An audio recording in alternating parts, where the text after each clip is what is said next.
Bonjour mesdames et messieurs et mesdemoiselles, j'espère que vous allez bien où que vous soyez à travers les quatre coins du globe. C'est une situation qui va servir de leçon à la plupart des pays africains qui reçoivent des aides et des dons de la part des pays occidentaux, notamment les États-Unis d'Amérique. Nous sommes en Afrique du Sud avec M. Cyril Ramaphosa.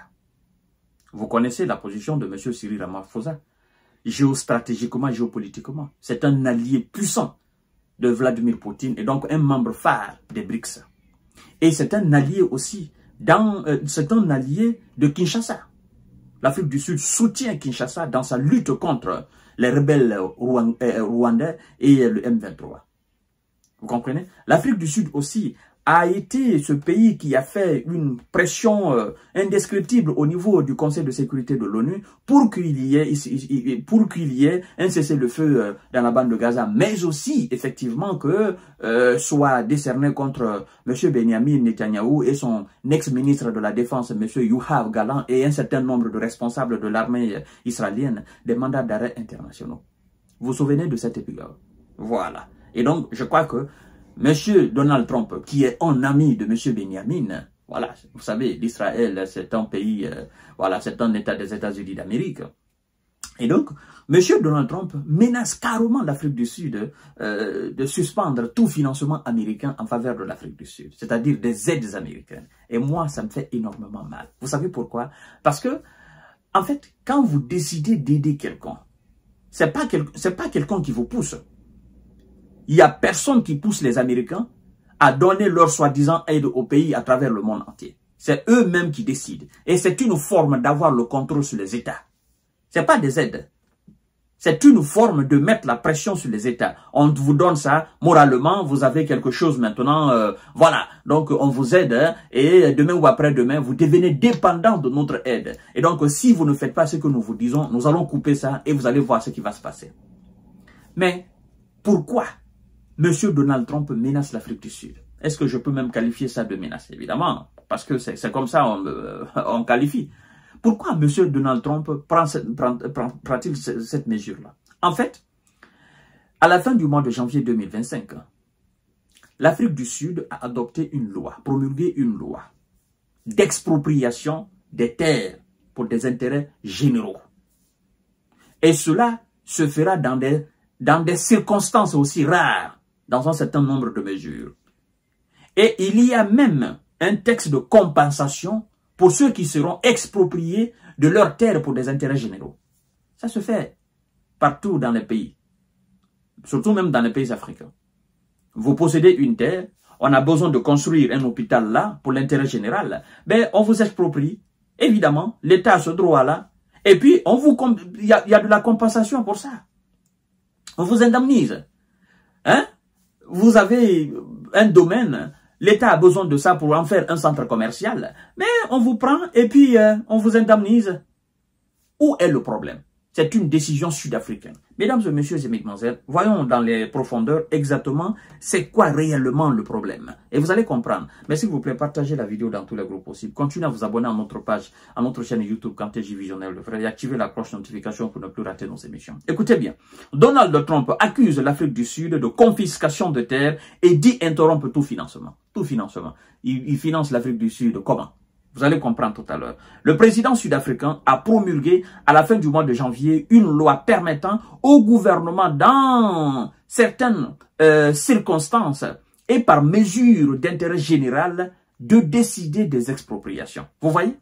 Le gouvernement a été clair. Le président a été clair. Le président américain Donald Trump a accusé dimanche de février l'Afrique du Sud de confiscation de terres à la suite de la promulgation d'une loi d'expropriation par son homologue sud-africain Cyril Ramaphosa, a annoncé l'arrêt de tout financement du pays le temps d'une enquête. Le président sud-africain a promulgué à la fin de ce mois de janvier, effectivement, voilà, au gouvernement, dans certaines circonstances et par mesure d'intérêt général, de décider d'expropriation, effectivement, n'est-ce pas, d'un certain nombre de mesures. Voilà, c'est pour des intérêts généraux. Je ne chasse de le dire. Nous le voyons constamment en Côte d'Ivoire, nous le voyons aussi en Guinée. Ça se passe partout dans les pays africains. Et même dans les pays européens.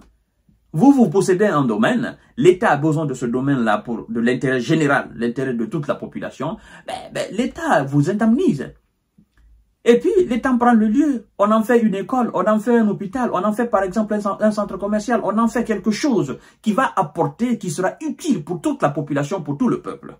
Mesdames et messieurs, donc, la question foncière est un succès clivant. Bon, écoutez ce qu'ils disent. Aboutir à un accord avec le propriétaire. L'Afrique du Sud confisque des terres, dit M. Donald Trump. Écoutez ce qu'il dit. Il dit, l'Afrique du Sud confisque des terres et traite très mal certaines catégories de personnes, a écrit M. Donald Trump sur son réseau Truth Social. Il dit, je couperai tout financement futur à destination de l'Afrique du Sud jusqu'à ce qu'une enquête complète sur cette situation soit achevée, a ajouté le président. Bon, avant de dire je couperai, il faut d'abord faire l'enquête.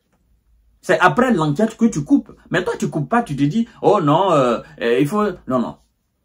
Oh non, ça se passe pas comme ça. Ben, moi, je me dis souvent, ben, écoutez, que l'Afrique du Sud alors dise à M. Donald Trump, merde, coupe ce que tu appelles financement. Et tu vas voir si nous allons continuer à survivre, à vivre ou pas. Il faut couper tout ce que tu as coupé. C'est quand même curieux que dans un pays africain, les terres soient, disons, à 70%, n'est-ce pas, le domaine de ceux qui ont fait l'apartheid. Vous voyez ce que je veux dire? C'est-à-dire, la plupart des terres, des grandes terres sud-africaines, appartiennent à la minorité blanche. Je n'aime pas employer ce terme-là, mais il me pousse à le dire. Appartient à la minorité blanche. L'héritage alors de l'apartheid. Vous voyez un peu? Et donc, la majorité noire sud-africaine n'a absolument rien.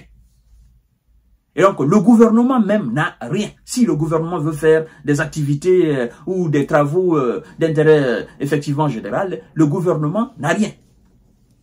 Et donc, s'ils sont sud-africains comme tout le monde, parce qu'il y a aussi des noirs qui ont des terres, donc cette loi n'est pas prise contre la minorité blanche, non.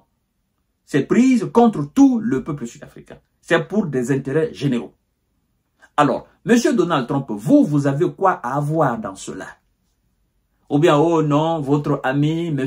Elon Musk, voilà, il est d'origine sud-africaine, et donc il est en train de vous murmurer quelque chose dans les oreilles, c'est ça? Ou bien, M. Benjamin Netanyahu, c'est votre ami, donc machin, c'est ça?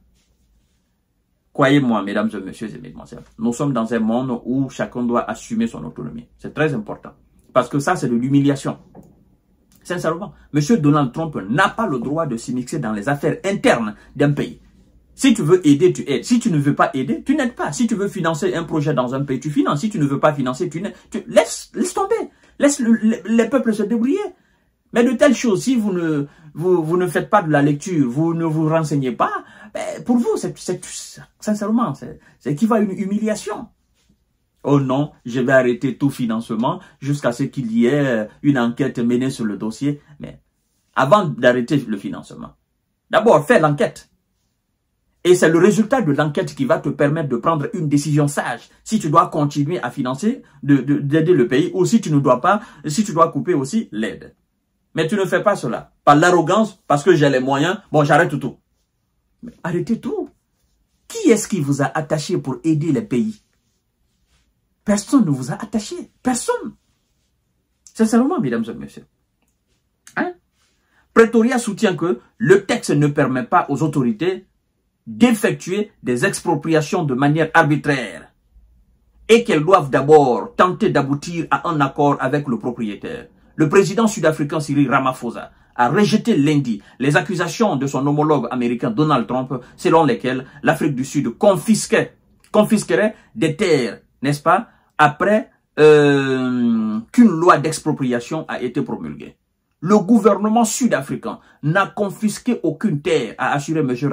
Ramaphosa dans un communiqué après les déclarations du président. La loi sur l'expropriation récemment adoptée n'est pas un instrument de confiscation, a de nouveau assuré lundi le chef de l'État sud-africain. Il s'agit d'une procédure légale qui garantit l'accès à la terre, à la Constitution. Selon lui, nous avons nous sommes impatients de notre politique de réforme agraire et d'autres questions, a-t-il ajouté en disant espérer que la suite de ces échanges, les deux pays auront une meilleure compréhension de la situation. Évidemment, monsieur Ramaphosa, c'est ça la réalité. Quand vous prenez des décisions, il ne faut pas venir en arrière, parce que ce serait quand même avoir peur des États-Unis d'Amérique. Pourtant, vous êtes chez vous.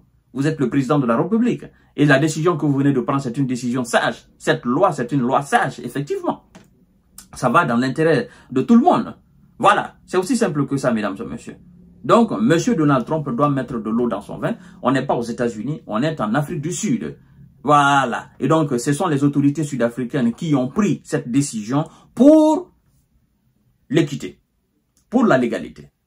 On ne peut pas comprendre que dans un pays de plus d'1 million de kilomètres carrés, on vous dit que la plupart des terres appartiennent à une minorité. Des gens même qui ont provoqué l'apartheid. Non, je n'aime même pas revenir sur ce sujet-là. Déjà, c'est pour eux l'Afrique du Sud. Hein? Et l'État, les autres, rien. Ce sont eux, les propriétaires terriens en Afrique du Sud. Vous voyez un peu? Donc, monsieur Cyril Ramaphosa, vous avez pris une décision, il faut l'assumer. Si M. Donald Trump veut couper son aide, ses financements, qu'il les coupe. Et puis nous allons voir si l'Afrique du Sud va continuer son bonhomme de chemin de développement ou pas. De toutes les façons, vous savez que vous ne serez jamais amis aux États-Unis d'Amérique. À partir du moment où vous avez choisi d'être, n'est-ce pas, un allié de la Russie, vous savez quand même que vous aurez tout le temps les États-Unis dans votre dos. Ça, c'est clair et net et il faut l'assumer. Voilà, c'est votre position géostratégique, géopolitique. Et donc, si M. Donald Trump veut, qu'il coupe alors ses aides. Point barre. Mesdames et messieurs, je vous reviens tout à l'heure pour notre série d'informations. Merci.